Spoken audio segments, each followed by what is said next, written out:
What's going on, everybody? This is Imagining Tech, and it is September 7th, 2019. I wanted to go ahead and make a video to let everybody in the EOS community know that we are officially good to go for the September 23rd 1.8 upgrade release. All of the block producers are committed and ready to go. They've checked on all their checks as far as their nodes, and everything looks good to go, guys. So we should be on track for a September 23rd release. And that is great. That is super bullish. The price of EOS is actually responding well to the news. It's up 13% today, which is beating the entire market. So congratulations to all the EOS holders. I expect the price to continue to go up from here. Like I said, I made a previous video talking about how buy the rumor, sell the news works. Usually, like I said, about 2 weeks in is when the real pump begins. We're starting to see like a little bit of a pump now. Like I said, we're up 13%, and I think that has a lot to do with the fact that we did get those block producers to sign on, and they are ready to go. Because every move, you got to understand, we make in the EOS community just proves our ability to function as a community and push things through that are helpful to the entire network. And for as much concern and sometimes complaints about the governance in EOS, it still hasn't really stopped us from pushing through these network upgrades that are ultimately going to allow us to onboard more users and make a better user experience for people who want to use the network. So I think this is big news, good for the price, and I think a lot of this is me speculating a little bit, but I think a lot of the block producers know that this 1.8 release is going to be good for user adoption, as well as the fact that it's very possible with a lot of the news that's going on in the space right now with Backed coming onto the scene, and they're going to be doing futures tradings for Bitcoin. It's very possible that we're at the beginning of a bull run right now, and it wouldn't surprise me to see a lot of block producers starting to sell a little bit less EOS, only sell what they need to cover costs, and maybe try to ride out this wave of price appreciation. And what you got to realize is if they're not selling, that's less sell pressure that's on the market, because normally they have to sell every single month or every single week or whatever it is to make costs. But I think it's pretty safe to assume that we're close to a bottom as far as the altcoins go. I mean, Ethereum is at like 170.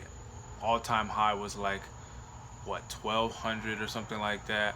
EOS all-time high, I believe, was close to $30, and now it's at $3. Like, the whole market has pretty much dipped off like 90%, except for Bitcoin. Bitcoin has only went down about 50% because the all-time high was like around 20,000. So Bitcoin sitting at around 10.5, you know, that's good. But ultimately, yeah, guys, I think we've reached the bottom for a lot of these coins, and I'm hearing just some amazing news from a lot of these projects. Some of the stuff I can't actually talk about right now, but I'm super hype about it. I promise to keep it under wraps and confidential, but believe me when I say in the next 2 days there's some big news coming. There's some big news coming into the space, and I am excited to see what this means for the overall crypto space. But there's just so many big things. You know, there's upgrades coming online, and then you had Moonlighting. Moonlighting is on taking their user base and bringing them onto EOS and making blockchain accounts for them. So, boom, you know, 60,000 users a day or something like that are now going to be using EOS resources and liquid accounts. Like, that's super bullish for DApp token holders, EOS token holders, and really anybody who's trying to integrate with the EOS community.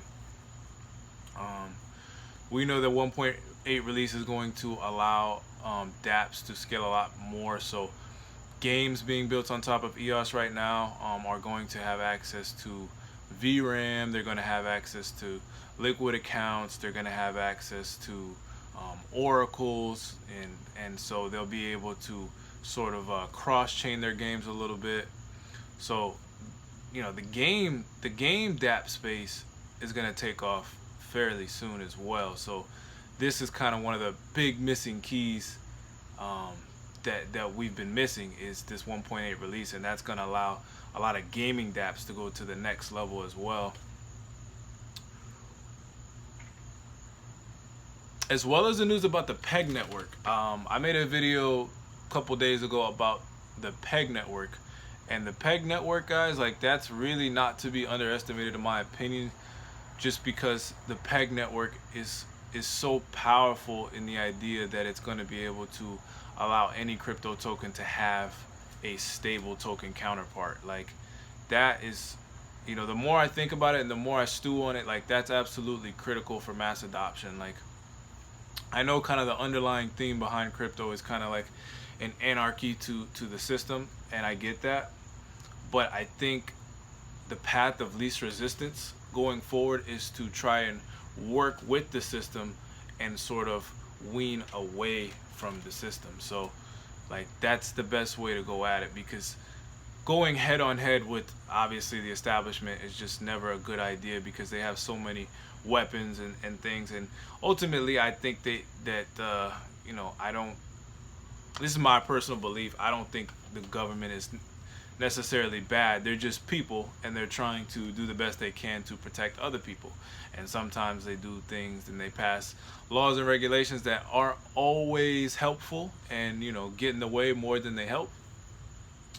But at the end of the day, I think government wants to work they want to make this technology work for them. Like, that's something that I think is going to be important, and giving them that you know, sort of familiarity with the old system, and having a stable token attached to every single volatile crypto asset is going to be huge, because it's going to always allow that option, you know, and at the same time it'll increase usability for just average users who don't want to fool with trading and investing and things like that, of that nature. Because yeah, what I truly believe is that the system is set up right now in such a volatile state because of the fact that the people who invest all of the money, the capital, you know, they're hedge fund managers and Wall Street guys. So it's like a lot of average people, hardworking people, don't get a chance to really invest their money, you know, for themselves, because if they did, I'm sure they would invest in things that they know and that they use every single day. But because they don't do that, they just kind of give their money to somebody else and have them invest it. When stuff hits the fan, like, capital moves very quickly. But I think ultimately for our entire economy to be more stable, to be more resilient, everyday people have to be able to invest. And when I say invest, I mean pretty much, like, you know, if crypto is attached to like services like dApps and services that I use, or regular people, you know, would use, like a social media app, for example, like Voice, you know, that would be a way for them to earn in an economy that's not attached to any country, any sovereign country, or, you know, any bank or anything like that. So its volatility is completely off the grid, you know. So that's what this whole crypto movement is about to me. It's like having separate little economies all together, decentralized, and then connecting them to make the whole system a lot more resilient, rather than now where you just have everybody giving their money, which is created from debt anyway, and then giving it to somebody who they, you know, understands like these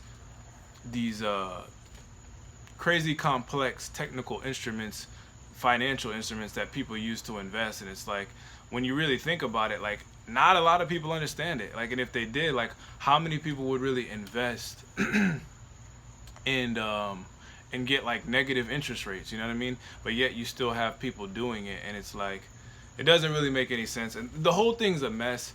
But I think we're ultimately heading down the right path, and I'm just glad to see that EOS is still able to push forward, still able to make upgrades to the chain, and this just makes me incredibly bullish.